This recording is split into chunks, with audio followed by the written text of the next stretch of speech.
ಬಸವನಗೌಡ ಯತ್ನಾಳ್ ಅವರು ಅವ್ರ ಕ್ಷೇತ್ರ ಅನ್ನೋದು ಗೊತ್ತು, ಇದು ನನಗೆ. ಅವ್ರ ಕ್ಷೇತ್ರ ಅಲ್ಲ ಇದು, ಬಿಜಾಪುರ. ಅದರಿಂದ ಅವರ ಅಭಿಮಾನಿಗಳಿದ್ದಾರೆ. ನೀವು ನಮ್ಮ ಅಭಿಮಾನಿಗಳು ಕೂಡ.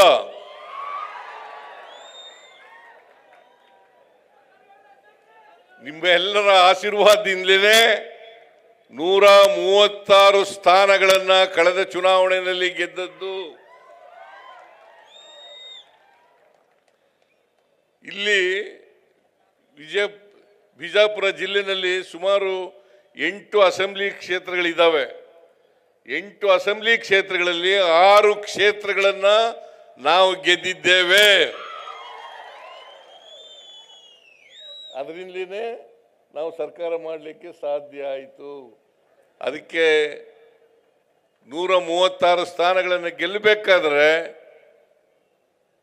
136 ಸ್ಥಾನಗಳನ್ನು ಗೆಲ್ಲಬೇಕಾದ್ರೆ ನಿಮ್ಮ ಆಶೀರ್ವಾದ ಬಹಳ ಮುಖ್ಯ ಅಂತಕ್ಕಂಥ ಮಾತುಗಳನ್ನು ಹೇಳಲಿಕ್ಕೆ ಬಯಸ್ತಾ ಇದ್ದೇನೆ. ಅನೇಕ ಸಾರಿ ಬಂದಿದ್ದೇನೆ ನಾನು ಬಿಜಾಪುರಕ್ಕೆ. ಸುಮಾರು 40-45 ವರ್ಷಗಳಿಂದಲೂ ಕೂಡ ಇಡೀ ರಾಜ್ಯನೆಲ್ಲ ಸುತ್ತಾಡ್ತಾ ಇದ್ದೀನಿ ನಾನು. ಕಳೆದ ಚುನಾವಣೆಯಲ್ಲೂ ಕೂಡ ಬಂದಿದ್ದೆ, ಅದರಿಂದ ಚುನಾವಣೆಯಲ್ಲೂ ಕೂಡ ಬಂದಿದ್ದೆ, ಅದರಿಂದ ಚುನಾವಣೆಯಲ್ಲೂ ಕೂಡ ಬಂದಿದ್ದೆ, ಬೇರೆ ಸಂದರ್ಭಗಳಲ್ಲೂ ಕೂಡ ಬಂದಿದ್ದೆ.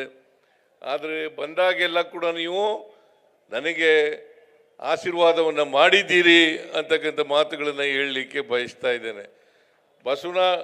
ಬಸವನಗೌಡ ಯತ್ನಾಳ್ ಅವರು ಅನೇಕ ವಿಚಾರಗಳನ್ನು, ಅನೇಕ ಒತ್ತಾಯಗಳನ್ನು ಮಾಡಿದ್ದಾರೆ. ಅವುಗಳಲ್ಲಿ ಬಹಳ ಮುಖ್ಯವಾದದ್ದು ಮೇಲ್ಸೇತುವೆ.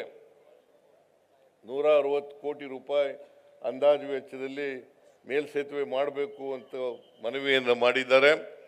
ಅದನ್ನು ಮಾಡಿಕೊಡ್ತಕ್ಕಂಥ ಕೆಲಸವನ್ನು ಮಾಡ್ತೇನೆ ಅಂತಕ್ಕಂಥ ಮಾತುಗಳನ್ನು ಹೇಳಲಿಕ್ಕೆ ಬಯಸ್ತಾ ಇದ್ದೇನೆ. ಗೊತ್ತಾಯ್ತಾ?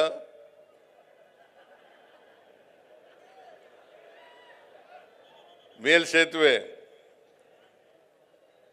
ಅದು ಎಲ್ಲಿಂದ ಎಲ್ಲಿಗೆ? 3 ಕಿಲೋಮೀಟ್ರು 3 ಕಿಲೋಮೀಟರ್ ಉದ್ದದ ಮೇಲ್ಸೇತುವೆ ಮಾಡಬೇಕು ಅಂತ ಹೇಳಿದ್ದಾರೆ.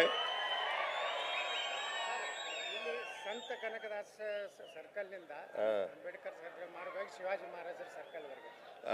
ಭಕ್ತ ಕನಕದಾಸರ ಸರ್ಕಲ್